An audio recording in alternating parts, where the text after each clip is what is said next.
debemos guardar el corazón en el cumplimiento de los deberes piadosos, en el cumplimiento del servicio al Señor. Para mis hermanos que llegan ahora, hemos venido hablando sobre cómo debemos guardar ese precioso cofre donde se están llevando cuantas cosas tan importantes. Pero allí hay que tener cuidado en cómo es que nosotros estamos cumpliendo nuestros deberes piadosos. ¿Y cuáles son esos deberes piadosos?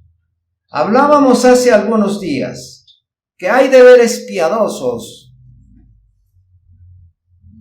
públicos y privados, pero hay deberes allí. ¿Qué son estos deberes? La oración, la lectura de la Escritura, la exposición a los medios de gracia, los cuales el Señor nos ha dado, el servicio en la obra, la comunión con los santos, la adoración al Señor, etcétera, hermano. Todo esto incluye nuestros deberes. Pero permítanme hoy introducir mi tema con esto. Y sé que muchos de ustedes se van a identificar con lo que voy a decir. Se ha planeado un viaje de vacaciones. ¿A cuánto nos gusta eso? Salir de vacaciones. Y nos vamos para otra ciudad. Y nos vamos varios días para otra ciudad. Es un clima diferente a este que mantiene helados hasta los huesos. Pero nos vamos a tierra caliente, hermanos, a disfrutar. Pero allí a donde vamos la temperatura es alta. Así que yo creería que a la hora de empacar, el equipaje que nosotros debemos llevar debe ser muy ligero, con prendas muy apropiadas para nuestra estancia allí, con mucha seguridad, y eso se caería de su propio peso. Seguro que usted no va a llevar la chaqueta la chaqueta ovejera, no va a llevar la ruana, mucho menos va a llevar la cobija térmica, ni nada de esas cosas. Porque usted ya entiende que eso está en fuera de lugar, que eso no se debe llevar. Aquí lo necesitamos, pero por allá no lo vamos a necesitar. Pero para hacer esa preparación, para llevar las prendas aquí y allá que vamos a disfrutar entonces allá, tenemos que empezar a empacar con sumo cuidado, con mucha atención, con mucho tiempo de anticipación. Yo no sé, bueno, puede pasar, hay un porcentaje muy mínimo, pero si alguien preparó un viaje con anticipación, muy seguramente no va a tomar de lo que encuentre a su paso y va a arrumar en una maleta, se va a sentar en ella y va a tratar de cómo cerrar esa cremallera. Estoy seguro que, habrá algunos que eso pasa y que se llevarán cosas que no necesitan y que no llevarán otras que sí necesitaban. Pero para los que tienen ese orden, muchas veces se sentarán a pensar: ¿qué más hará falta? ¿Qué más hará falta? Y planean los días. Para este día vamos a usar esto lo vamos a usar aquí y allá. Que no falte nada, que todo esté dentro de la mejor disposición. Y por supuesto usted, arreglando su maleta y todo esto, su corazón no está triste, no está llorando, no está quejambroso, ¿cierto, hermano? O sea, usted va bien, usted está muy alegre.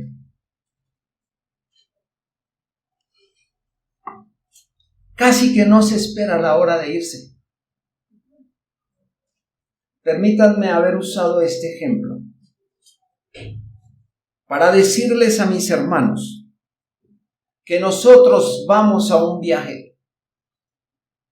Vamos a un lugar precioso. Usted y yo no lo conocemos, pero hemos oído hablar de él. Que es un lugar donde la gloria del Señor estará. Uy, hermanos, y allí dice la Escritura, no habrá hambre, no habrá dolor, no habrán afanes. ¿Qué lugar tan hermoso es ese? Tal vez nosotros lo hemos visto un poco nublado, pero será un lugar hermoso por lo que la Escritura dice. Pero estamos en un peregrinar hacia allí. Hermano amado, la pregunta es, ¿cómo nos estamos preparando para ir a compartir con Cristo? ¿Cómo nos estamos preparando? ¿Qué debemos llevar para ese viaje y qué hay que dejar que no incluya estar allá? Hermanos, ¿estamos realmente en la mejor disposición? ¿Estamos con la mayor diligencia, con una ejemplar responsabilidad en el cumplimiento de nuestros deberes piadosos, que sabemos que ese viaje a donde vamos será muy extraordinario en comparación a lo que les decía hace un momento? Nuestro viaje de vacaciones es temporal, pero a donde vamos es por la eternidad. Así que nuestra preparación debe ser con mucho más cuidado. Y aquí incluye cómo estamos realizando nuestros ejercicios piadosos. Hermanos queridos, hemos visto hasta aquí que debemos apartarnos de todas las ocupaciones cotidianas, separar un tiempo específico para la preparación solemne que necesitamos al encontrarnos con Dios. Eso lo vimos la vez pasada. En segundo lugar, vimos que era importante rogar a Dios que nos conceda tener pensamientos e imaginaciones santificadas para que podamos nosotros estar con diligencia delante del Señor. También observamos que es muy importantísimo para nosotros saber que estamos delante de la presencia santa y solemne del Señor. Estas tres cosas vimos. Pero continuamos entonces con nuestro estudio. Y hoy veremos la primera del día de hoy, pero la cuarta entonces para nuestros efectos. La cuarta. Y es mantener un espíritu de oración en ese tiempo que hay entre el cumplimiento de un deber y otro. Repito para mis hermanos que anotan.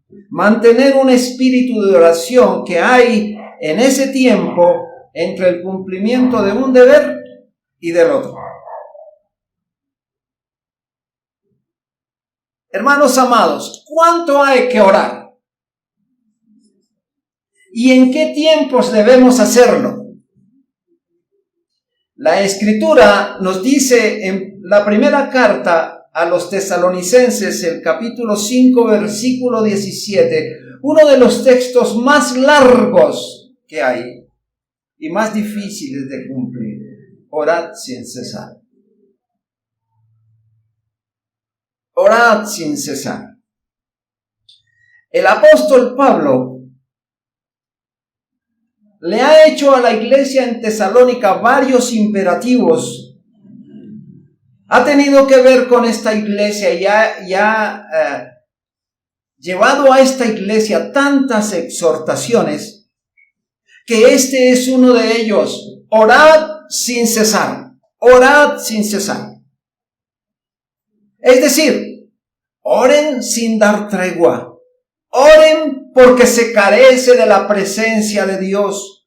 Oren porque se necesita al Señor. Oren para hacer la voluntad de Dios. Y cuando el apóstol decía, hagan eso, es porque el apóstol era un ejemplo de la oración. Pero lo que no está queriendo decir el apóstol aquí es que nosotros debemos estar día y noche postrados orando. Entonces, ¿a qué horas trabajaríamos? ¿A qué horas se cumplirían otros deberes que tenemos que cumplir? Lo que el Señor, lo que Pablo está queriendo decir es que dependamos todo el día del Señor, que estemos en esa actitud de oración, que estemos siempre pensando en que lo que estamos haciendo es para glorificar a Dios. Que no se aparte nuestro corazón y nuestra mente de esto. De tal manera que nuestro Dios, que es tan bueno, hizo y dispuso que todo el ejercicio piadoso de la oración sea muy fácil. Todo lo que tiene que ver con la oración es muy fácil. Este es un privilegio que está a la disposición para los que el Señor Jesucristo, con mucha misericordia, abrió el camino a través de su sacrificio en la cruz. ¿Y sabe quiénes son ellos? Somos nosotros. El Señor nos ha dado ese privilegio para que todos aquellos que se nos han perdonado los pecados, ya no tengamos ese miedo, ese terror a la justicia y a la santidad del Señor, para que nos podamos acercar al trono de la gracia del Señor. Porque como cantamos hace un momento, Él está dispuesto a escuchar las súplicas de todos nosotros. Gloria a Dios por eso. Porque su oído está atento a escucharnos. Y que nosotros nos podemos acercar a Él a través de Jesucristo e implorando sus méritos y su preciosa sangre, y nos acerquemos a Él en oración. Así que la pregunta es, ¿por qué es tan difícil y por qué cuesta tanto orar? Pueden haber muchas razones, hermano, y permítame esbozar algunas. Porque el corazón se ha vuelto muy desganado. La vida espiritual se ha descuidado.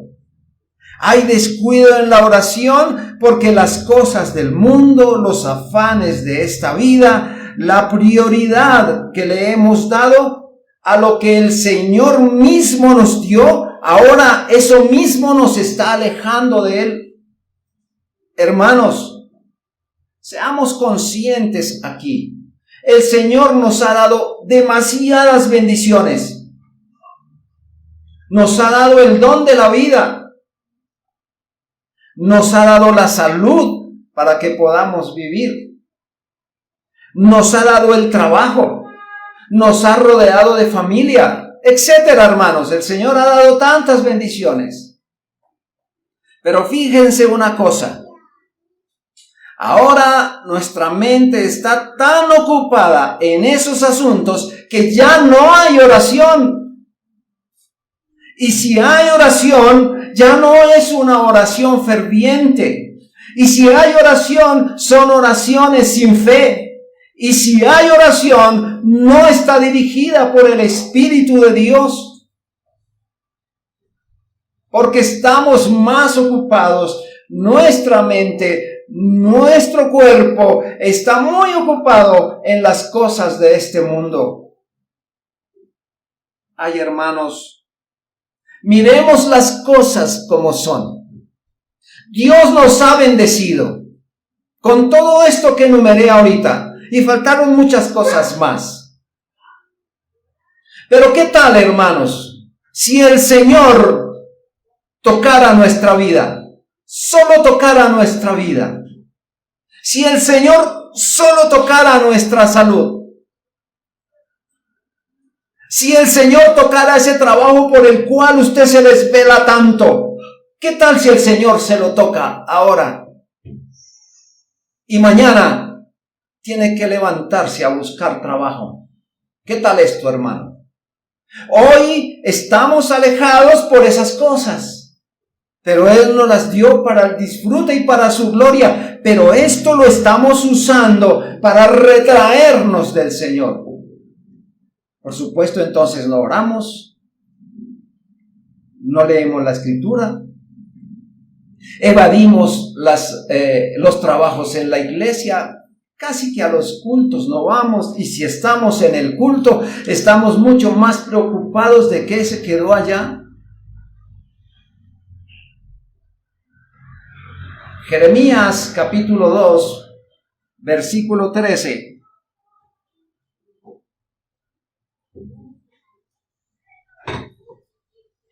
Jeremías 2:13 dice: porque dos males ha hecho mi pueblo.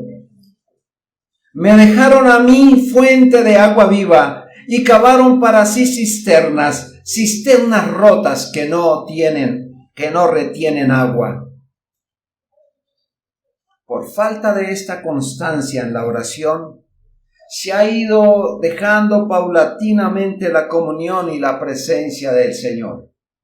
En su lugar, hemos venido acercando otros dioses a los cuales le rendimos todo el honor, a los cuales nos rendimos con suficiencia.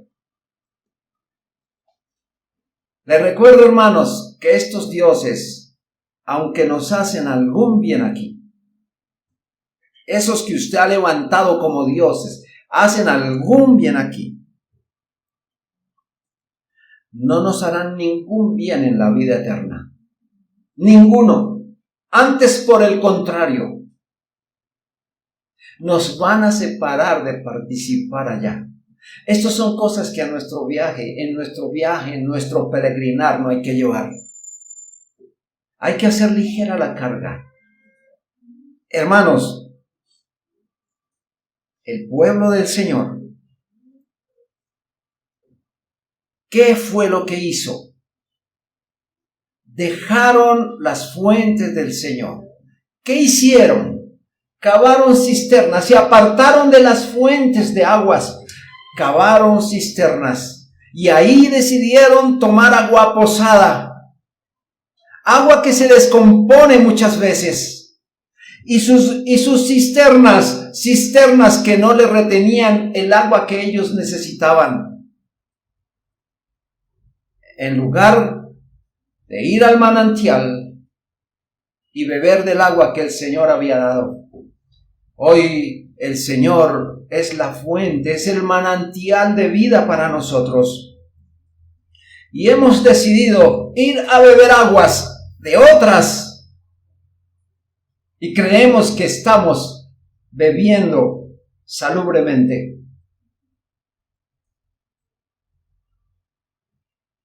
¿Cuántas cosas, hermanos, nosotros tenemos por hacer? ¿Cuántas cosas nosotros tenemos por resolver? Pero la Escritura nos dice que para todas ellas debe haber tiempo. Hermanos, si el Señor nos dio el trabajo, el estudio, todo lo que el Señor nos ha dado, todo esto tiene su tiempo para hacerlo. Pero también debe haber tiempo para el Señor. Eclesiastés capítulo 3, el versículo 1 y 9 nos dice de la siguiente manera: todo tiene su tiempo y todo lo que se quiere debajo del cielo tiene su hora. Todo tiene su tiempo y todo lo que se quiere, todo lo que se tiene o lo que se quiere debajo del cielo tiene su hora. Todo, hermano. Pero en el versículo 9 dice: ¿qué provecho tiene el que trabaja de aquello en que se afana? El contexto de este capítulo dice, hermanos, que muchas veces nosotros hacemos uso del tiempo y realmente lo que nosotros estamos haciendo es en vano. Les recuerdo que todos esos asuntos que se hacen, si están sin la dirección del Señor y sin buscar su santa voluntad, por supuesto el resultado es un resultado vano y estéril. No va a haber ningún fruto en esto. Así que cada vez, hermanos, volvamos a la oración. No es difícil orar. Yo sé que usted lo podría hacer ahí en un momento, hermano.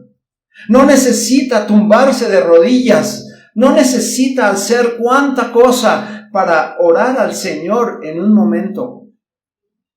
Todo el día nosotros podemos hacer una oración al Señor. Todos los días Él está con nosotros ahí.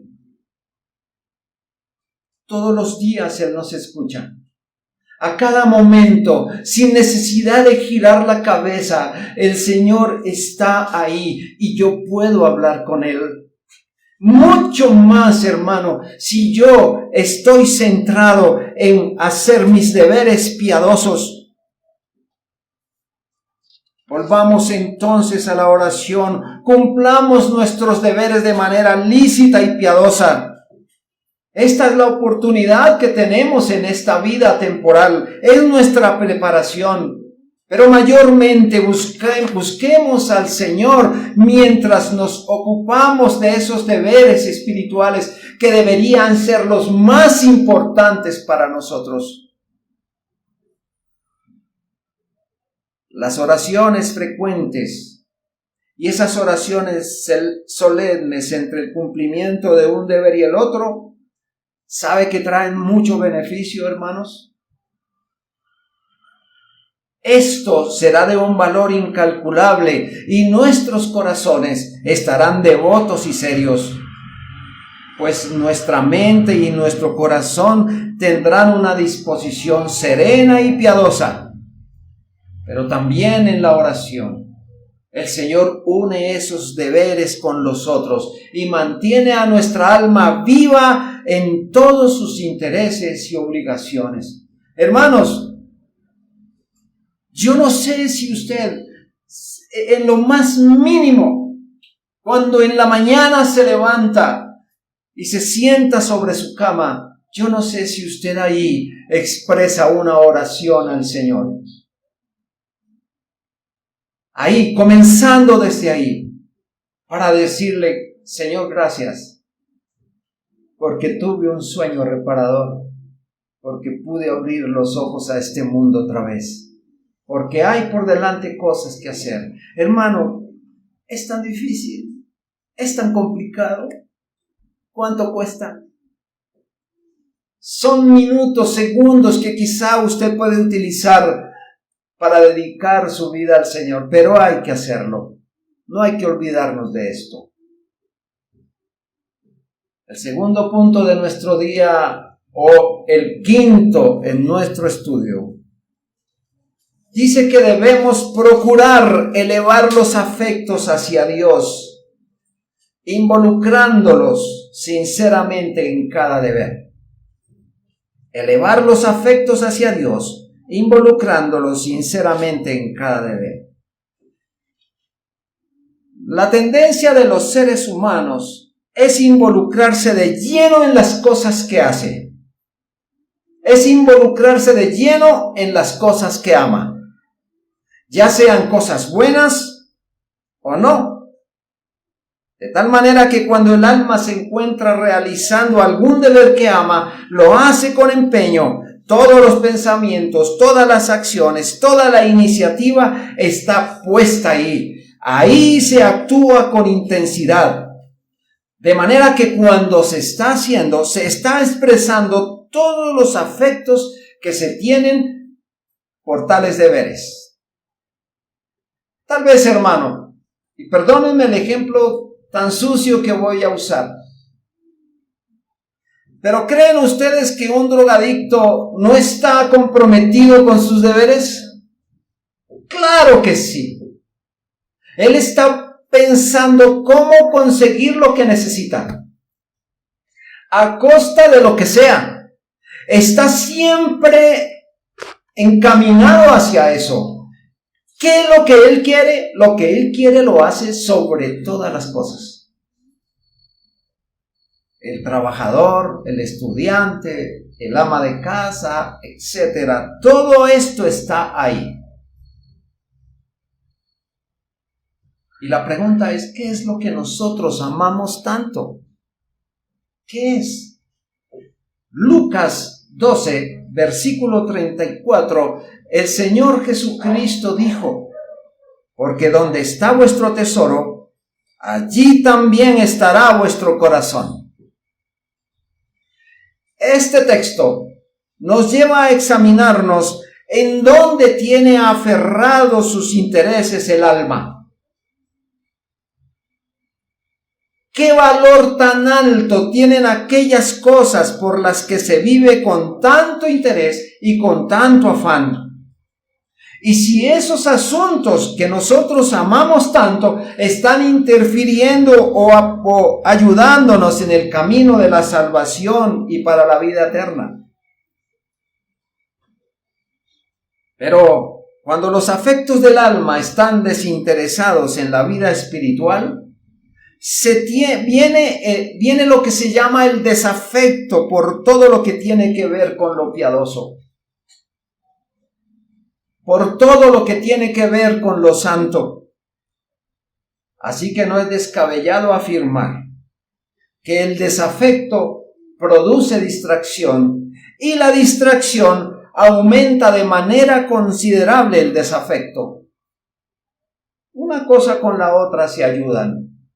No estoy interesado en la oración, no veo por qué debo orar, y entre menos oro, más lejos del Señor estoy. Eso es consecuencia.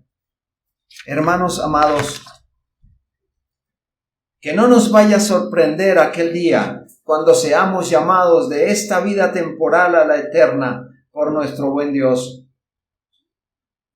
y seamos hallados faltos de peso. Faltos de peso. ¿A qué fue lo que le dimos más relevancia? ¿Qué era lo que captaba tanto el amor de nuestra alma? ¿Qué era lo que nos sostenía aquí? Pero el Señor en este momento nos da la oportunidad de evaluar qué es lo que nosotros estamos amando más. Si hay algunos asuntos en esta vida que nos tienen atrapados, muy seguramente con la ayuda de Dios podemos abandonar eso. Neguémonos a nosotros mismos. La Escritura nos dice que hay que hacerlo. Eliminemos de nuestro camino cualquier cosa que esté interfiriendo en el cumplimiento de nuestros deberes santos. Eliminemos eso. Entonces ahora, hermano, no vaya a ser tan pronto a hacer esto. El trabajo me tiene ocupado. ¡Renuncio! Hermano, cuidado. Eso no es lo que yo estoy diciendo. Sopese la situación. ¿Qué es lo que está ocurriendo aquí? ¿Queremos saber cuál es el tesoro que estamos amando tanto? Deberíamos responder, ¿qué está destellando tan fuertemente en nuestros corazones? ¿Qué es lo que nosotros amamos más? Y respondamos este verdadero examen que se le está haciendo a nuestro carácter. ¿En qué está cimentado nuestro verdadero cristianismo? Pues importa muy poco lo que nosotros digamos, los sermones a los que nos expongamos, las oraciones que nosotros estemos elevando o la misma iglesia a la que asistimos, si no está muy claro qué es lo que amamos, ni dónde están puestos nuestros afectos, pues el Señor Jesucristo nos recuerda que en donde esté nuestro tesoro, allí estará también nuestro corazón. 1 Timoteo 6:12. Hermanos, que todos nuestros afectos estén inclinados a cumplir con devoción nuestros deberes.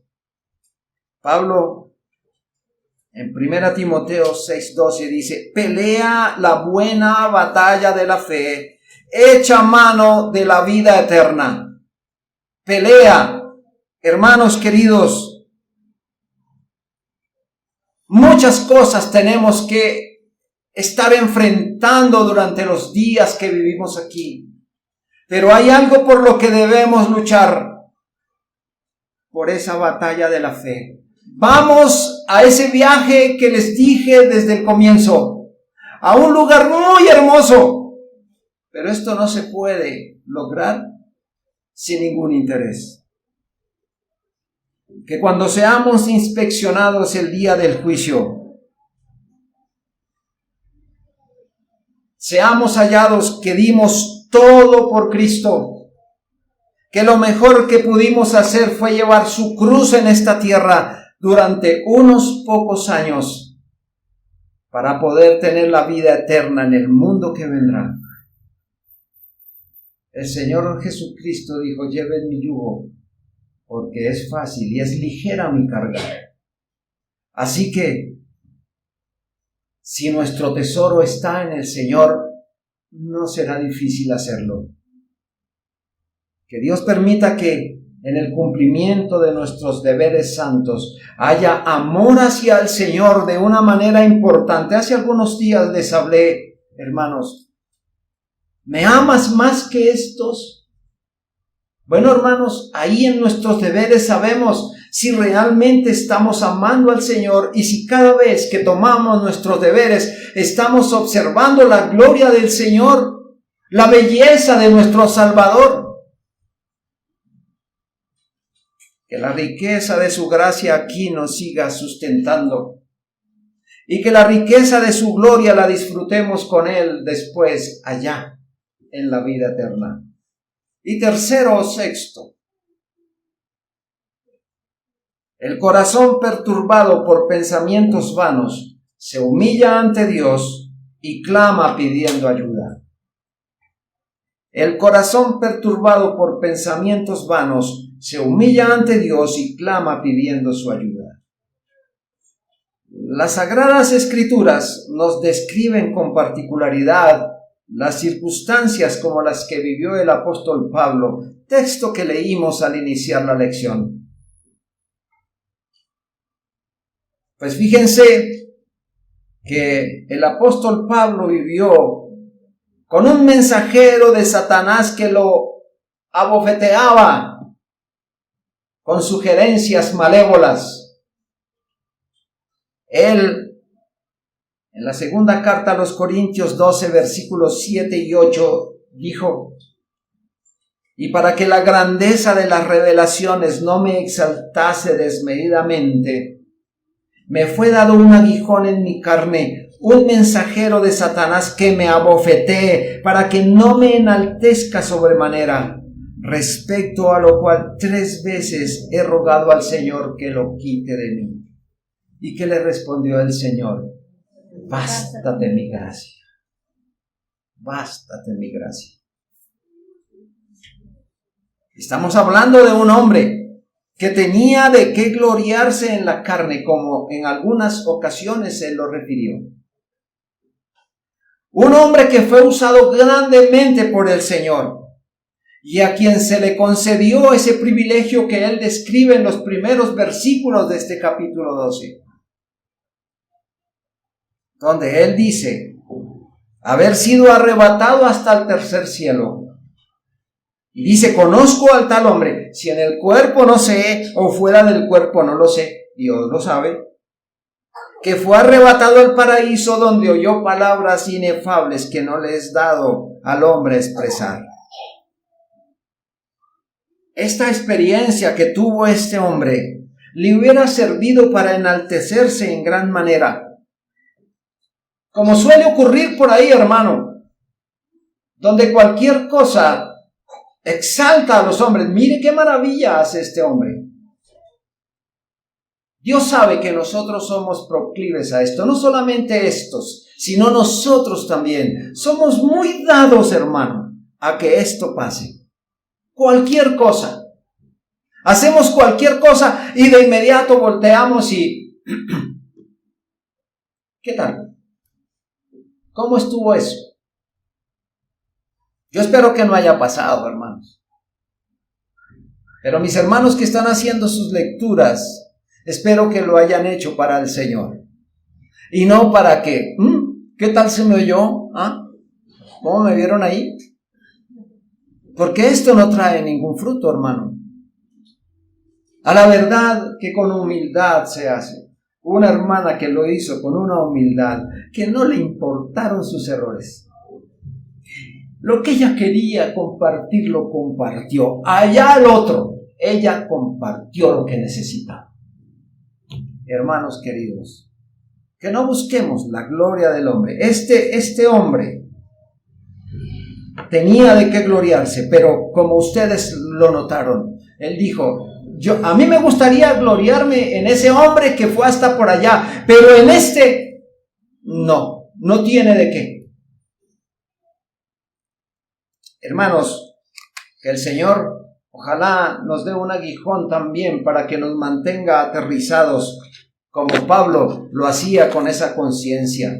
La descripción de la Biblia nos dice que nosotros también tenemos esa intención, pero ojalá el Señor nunca permita que pasemos por esas situaciones en donde el orgullo, la altivez, la soberbia llegan al corazón cuando se están cumpliendo los deberes santos. Líbrenos el Señor de esto. Y esto no se debe mirar como un asunto insignificante, porque cada uno de estos pensamientos puede causar mucho daño y dolor. Amado compañero de peregrinación, para que el orgullo se manifieste no necesitamos hacer mucho, no hay que luchar nada, hermanos. El orgullo florece como la mala hierba. Y si no hay control sobre el orgullo, el corazón se inflará desmesuradamente y los pensamientos no serán para nada santos y mucho menos recibidos por el Señor. ¿Saben ustedes cómo el Señor señaló a esos fariseos, a esos hipócritas escribas también? El mismo Señor nos advierte que cualquiera que se enaltece será humillado y el que se humilla será enaltecido. Lucas 14:11. En las palabras del Señor Jesucristo debemos notar que difícilmente unas palabras de Él se han repetido tan frecuentemente como esta frase acerca de la humildad. Él nos enseñó de la humildad en el Sermón del Monte. Él nos dijo en Mateo 5:3, bienaventurados los pobres en espíritu, porque de ellos será el reino de los cielos. Esta es una virtud que el mundo no solamente no admira, sino que la desprecia. Pues el mundo insiste en que creamos en nosotros mismos, en lo que podemos hacer y en lo que podemos lograr. Pero lo que el mundo olvida o desconoce es que delante de Dios estamos en una absoluta miserableza,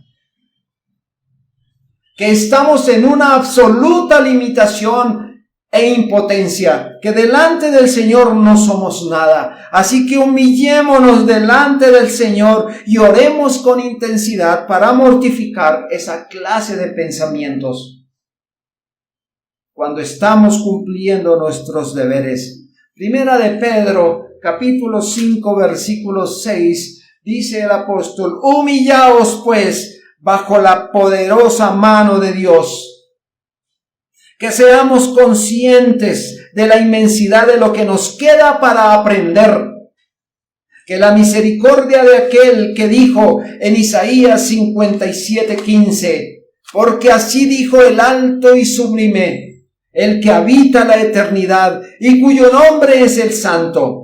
Yo habito en la altura y la santidad y con el quebrantado y humilde de espíritu, para hacer vivir el espíritu de los humildes y para vivificar el corazón de los quebrantados. Les repito la cita por si alguno no la completó: Isaías 57:15. El Señor el que dijo esto, nos ayude, nos humille para que su gloria sea exaltada y podamos cumplir los deberes santos de nuestro corazón y así permanecer protegidos por su Espíritu Santo. Concluimos aquí esta lección diciendo que hemos visto, hermanos. Dijimos que debemos apartarnos de todas las ocupaciones cotidianas y separar un tiempo antes de encontrarnos con Dios. Hermano, esto no es solo de aprenderlo, no es de saber cuánto es 2 por 1, 2 y usarlo de vez en cuando. Esto que estamos aprendiendo es para hacer de un uso cotidiano, permanente. Esto no es algo que nos ponemos y nos quitamos. Esto tiene que ser parte de nuestra vida.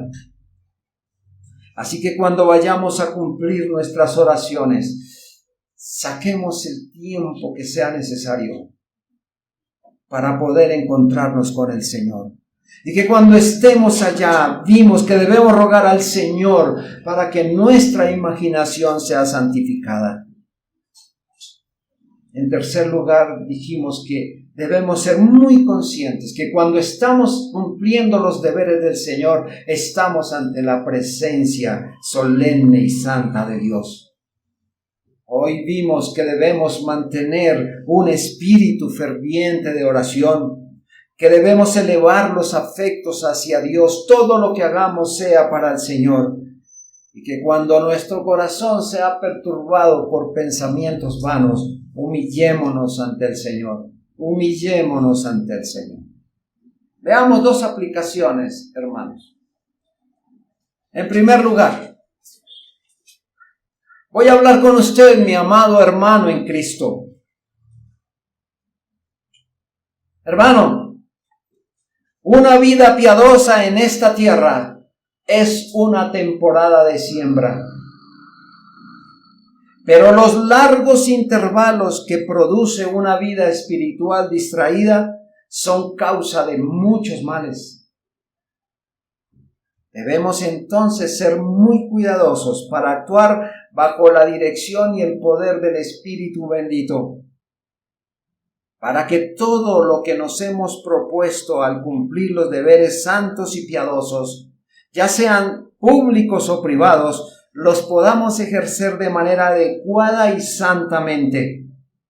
Recordemos que aún no hemos sido liberados de los estímulos y de la oposición de esta naturaleza corrupta que queda en nosotros. Aún hay ese pecado remanente que con la ayuda del Señor, todo pensamiento, toda imaginación perturbadora y vana no tenga dominio sobre nosotros. Nosotros los creyentes estamos metidos en un conflicto y deseamos sinceramente que la gracia del Señor nos permita alcanzar la victoria plena y sostenida en tanto que dura nuestro peregrinar.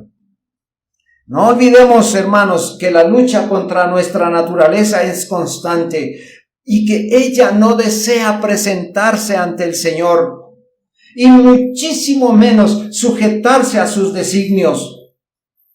Necesitamos una vida de santidad, una vida de suprema entrega al Señor, de suficiente diligencia, de suficiente sinceridad, y no presentarnos ante el Señor de cualquier manera.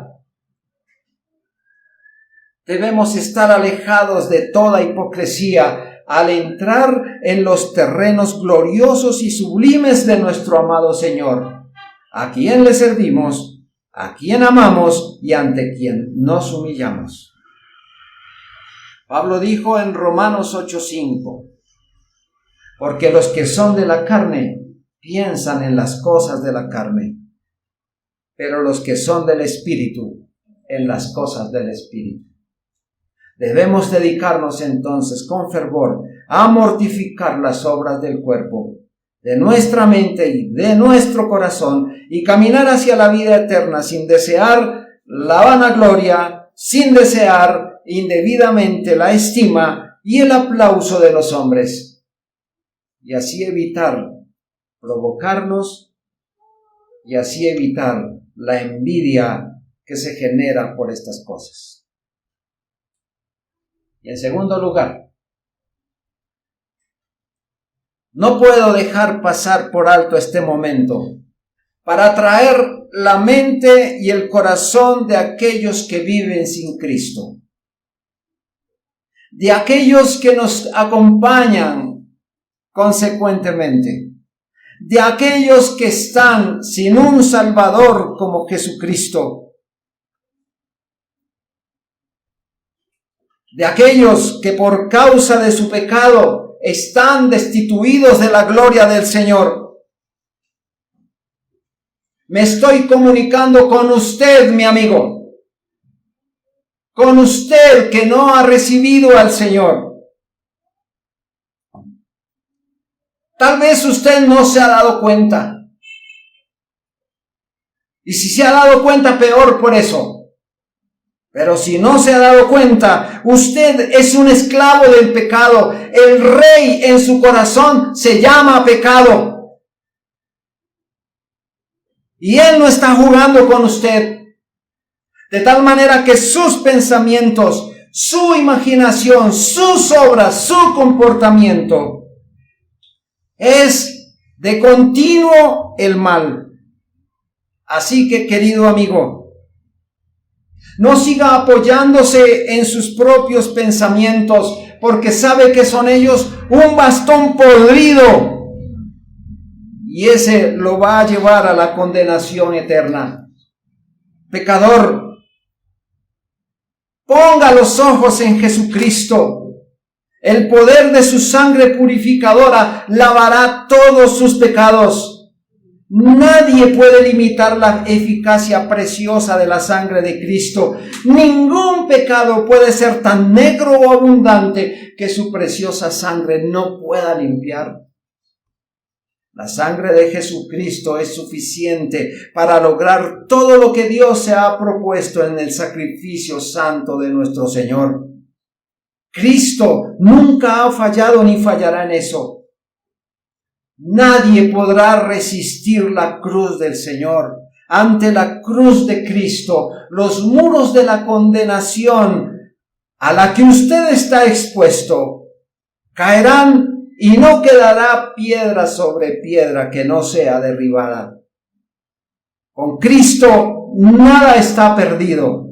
Sin Cristo, la condenación en el infierno es segura. No sea sordo a lo que estamos diciendo el día de hoy. Que el Espíritu Santo le dé oídos para oír, porque quizá este sea el último llamado. Oremos.